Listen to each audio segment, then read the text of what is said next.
हम उनके घर में रह रहे थे, लेकिन उनकी पत्नी बनकर नहीं, नौकरानी बनकर। लेकिन वहाँ के लोगों ने हमें कभी भी नौकर नहीं समझा और उन लोगों ने हमें बहुत प्यार दिया।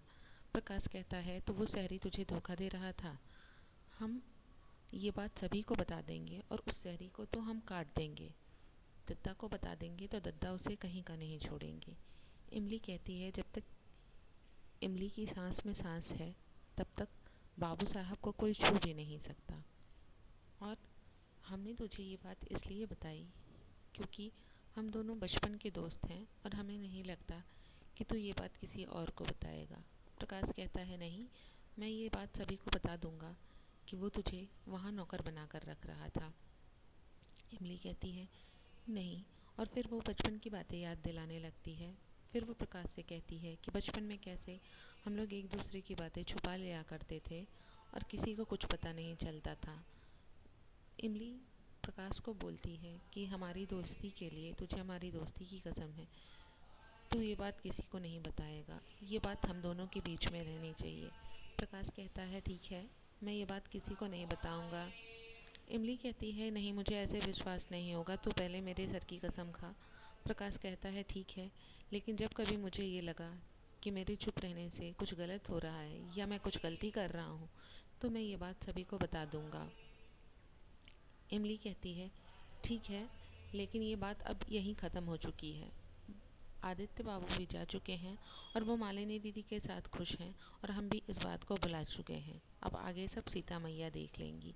फिर वो प्रकाश से कहती है कि उसे कल शहर जाना है, वो वहाँ पर जाकर पढ़ाई करेगी और वहीं रहेगी। तो प्रकाश उससे कहता है कि तू वहाँ जाकर कहाँ रहेगी। तो वो कहती है वो वहाँ जाकर हॉस्टल में रहेगी, वो आदित्य बाबू के घर पे नहीं रहेगी। प्रकाश कहता है वो भी उसके साथ चलेगा। इमली कहती है, नहीं, तुम रहने दो, मैं अकेले चली जाऊंगी, बस तो यहाँ से सीधे जाती है। प्रकाश कहता है, नहीं, हम दोस्त हैं तो दोस्ती की खातिर तू मेरी ये बात मान ले, मैंने भी तो तेरी बात मानी। मैं तेरे साथ कल चलूँगा, तुझे वहाँ रख कर पहुँचा कर और तुझे हॉस्टल में छोड़कर मैं वापस चला आऊँगा। दूसरी तरफ दिखाता है, आदित्य, मालिनी और बाकी घर वाले खाने की मेज पर बैठे होते हैं और निशांत बोल रहा होता है कि आप सभी लोग मुझे शादी के लिए क्यों परेशान कर रहे हैं। मुझे शादी नहीं करनी है और मुझे बार बार शादी के लिए मत बोलिए। तभी सब लोग कहने लगते हैं कि आखिर शादी में परेशानी क्या है। निशांत कहता है, नहीं, मुझे लगता है शादी के बाद अपनी कोई लाइफ नहीं बचती है। साथ में जो भी रहता है हमें उसके अनुसार ढलना होता है, उसी के अनुसार सारी चीज़ें करनी होती हैं, उसी के अनुसार बोलना होता है, उसी की सोच से हमें भी सोचना होता है। इसलिए मैं नहीं चाहता कि मैं शादी करूं और मेरा अभी ऐसा कोई इरादा नहीं है। मालिनी कहती है, तो इसमें बुरा ही क्या है। हो सकता है कि आपके साथ चाहे वो लड़का हो चाहे लड़की, हो सकता है वो आप ही की तरह सोचने वाला, आप ही की तरह जानने वाला और बोलने वाला हो जाए। तभी आदित्य कहता है, ये ज़रूरी नहीं है कि लाइफ पार्टनर हमेशा आप ही के विचारों से मिलता जुलता हो। वो ऐसा होना चाहिए कि वो आपको और भी बातों पर विश्वास करना सिखाए। वो आपसे अलग होना चाहिए, उसकी सोच आपसे अलग होनी चाहिए। कभी भी लाइफ पार्टनर एक जैसे नहीं होने चाहिए। मालिनी कहती है, लेकिन अगर वो हमारी तरह होगा तो वो आईने की तरह होगा और वो आईना कभी झूठ नहीं बोलता। आदित्य कहता है, लेकिन आईना कभी सच भी नहीं बताता। वो सच नहीं बताता जो हम जानना चाहते हैं, जो हम सुनना चाहते हैं। मालिनी कहती है, लेकिन आईना झूठ भी नहीं बोलता, वो हमें वही बताता है जो हम जानना चाहते हैं और इसमें लॉजिक भी तो है। आदित्य कहता है, रिश्ते लॉजिक से नहीं विश्वास से चलते हैं।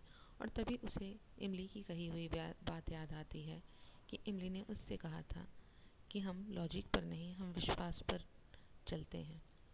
तभी वो वहाँ से चला जाता है और कहता है कि मुझे एक ज़रूरी कॉल करनी है, मैं अभी आता हूँ।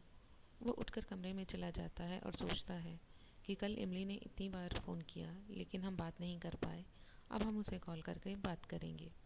वो उसे फ़ोन लगाता है। उधर दिखाता है कि इमली बस में चढ़ने के लिए खड़ी होती है। मीठी उसे छोड़ने आती है। मीठी उसे गले से लगाती है। वो उसे वही शर्ट देती है जो इमली ने पहनी थी आदित्य की, और वो कहती है, इसे बाबू साहब को दे देना, हम तुझे होली पर कुछ भी नहीं दे पाए, लेकिन ये कुछ पैसे रख, तू अपने ससुराल वालों के लिए मिठाई खरीद लेना। हम उनसे कभी मिले तो नहीं, लेकिन तू हमारी तरफ से उन्हें धन्यवाद कहना। उसके बाद वो उसे गले लगाती है और कहती है, तू अपने ससुराल में हमेशा खुश रहे। उसके बाद प्रकाश भी आ जाता है, दोनों बस में चढ़ जाते हैं।